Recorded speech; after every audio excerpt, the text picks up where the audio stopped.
कके आसनावा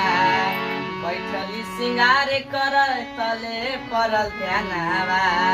किस्सा तोरे बहिनी आई कके आसनावा बैठली सिंगार करे तले परल ध्यानवा लागल भैरो भैया के फिरावा हो फिरावा नाक के नथुनिया खोली लाउरे मलिनिया गिरल बाटे गंगा जी के दिया अरे नाक के नथुनिया खोली लाउरे मलिनिया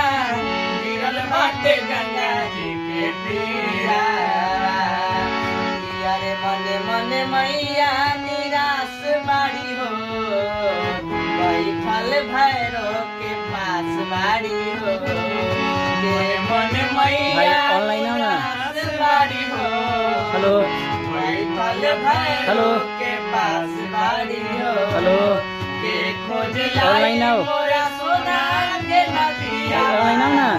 जो हाथ से वखर के आस बाड़ी हो अरे मने मने मैया निराश बाड़ी हो बैठल भैरो के पास बाड़ी हो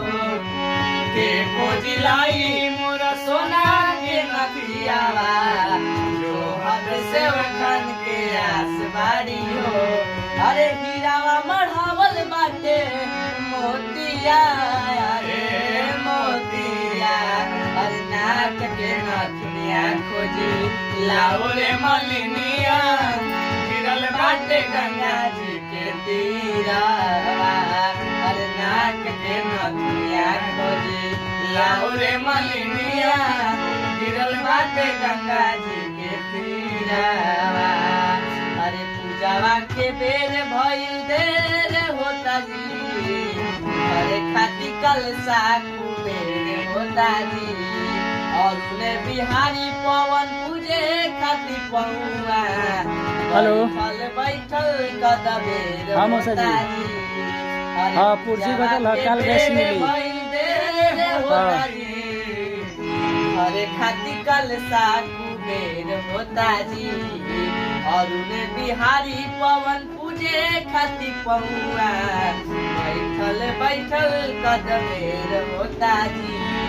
अरे छोटू धरावे माइके धीरावा मन्ने